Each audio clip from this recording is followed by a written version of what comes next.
Welcome to my channel. আজকের লেসনটা নবম-দশম শ্রেণীর উচ্চতর গণিতের 8.1 ইউনিট। এখান থেকে আজকে আমরা 2, 3, 4 এই তিনটে অঙ্ক করাবো। প্রথমে আমরা দেখি যে 2 নম্বর অঙ্কটা কি বললো।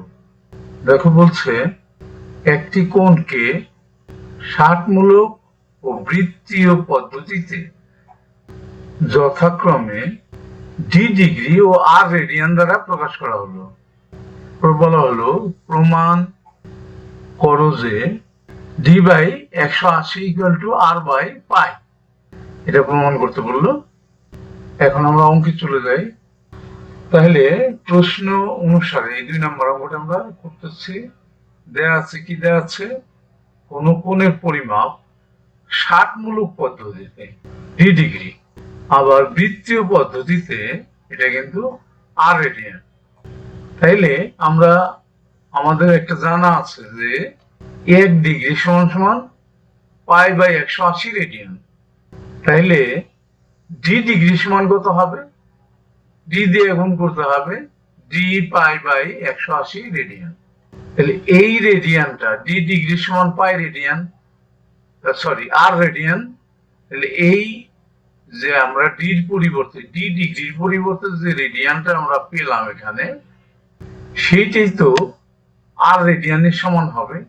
তাহলে প্রশ্ন মতে দেখো এই ডি পাই বাই 180 রেডিয়ান সমান সমান আর রেডিয়ান। এখন আমরা যদি একান্তরকরণ করি এই ডিটাকে আর এর পাইটাকে যদি আর এর নিচে নিয়ে আসি আর রেডিয়ান রেডিয়ান সিটা আমরা বাদ দিলাম, তাহলে ডি বাই 180 সমান সমান আর বাই পাই।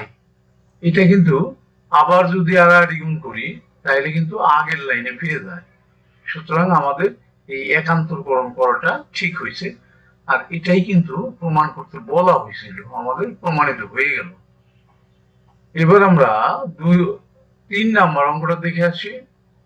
দেখো 3 নম্বর অঙ্কটা এখানে কি বলা হলো, একটি চাকার ব্যাসার্ধ 2 মিটার 3 সেন্টিমিটার হলে চাকার পরিধি আসন্ন মান 4 স্থান পর্যন্ত নির্ণয় করো।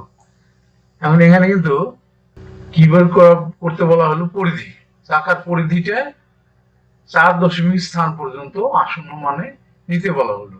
আমরা করে রেখেছি, দেখি আমরা।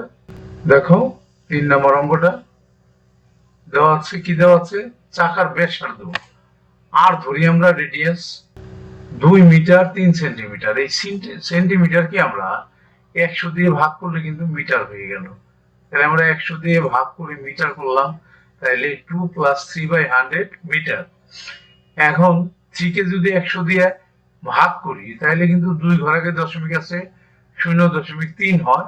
সেটা যদি 2 এর সাথে যোগ করি তাহলে হয় 2.03 মিটার। এটা কিন্তু চাকার ব্যাসার্ধ বের হলো। আমাদের চাকার পরিধিটা নির্ণয় করতে বলছে। আমাদের কিন্তু জানা আছে যে চাকার পরিধি সমান সমান 2 পাই আর, এটা কিন্তু সূত্র। এখন 2 এবং পাইয়ের মানটা বসালাম, আর পরিধি ব্যাসার্ধ যেটা আর এর মানটা আমরা বসালাম 2.03 মিটার। এখন দেখো যদি আমরা ক্যালকুলেটর দিয়ে গুণ করি তাহলে আমাদের হয় 12.7549 মিটার প্রায়। তাহলে এটাই কিন্তু আমাদের অঙ্কের মধ্যে চাওয়া হয়েছিল। তাহলে নির্ণীয় চাকাটির পরিধি 12.7549 মিটার প্রায়। এটাই কিন্তু আমাদের অ্যান্সার হয়ে গেল। এবার আমরা 3 নম্বর অঙ্কটা দেখে আসি। 4 নম্বর অঙ্কটা দেখো, 4 নম্বর অঙ্কটা কি বলা হলো, একটি গাড়ির চাকার ব্যাসার্ধ না, কিন্তু এখানে কিন্তু ব্যাস বলা হয়েছে 0.84 মিটার, এবং চাকাটি, প্রশ্নটা ভালো করে পড়তে হয় অঙ্কটা করার জন্য। খুব গুরুত্বপূর্ণ প্রশ্নটা, ভালো করে পড়া। প্রতি সেকেন্ডে 6 বার ঘুরে, প্রতি সেকেন্ডে 6 বার। মনে রাখতে হবে গাড়িটির গতিবেগ নির্ণয় করো। গতিবেগটা সবসময় ঘন্টায় হয়ে থাকে, তাহলে ঘন্টায় কত কিলোমিটার বেগে চলে সেটাই কিন্তু প্রশ্ন করা হলো। তাহলে আমরা অ্যান্সারে যাই। দেখো দেওয়া আছে, কি দেওয়া আছে, চাকাটির ব্যাস 2r কিন্তু সমান সমান 0.84 মিটার।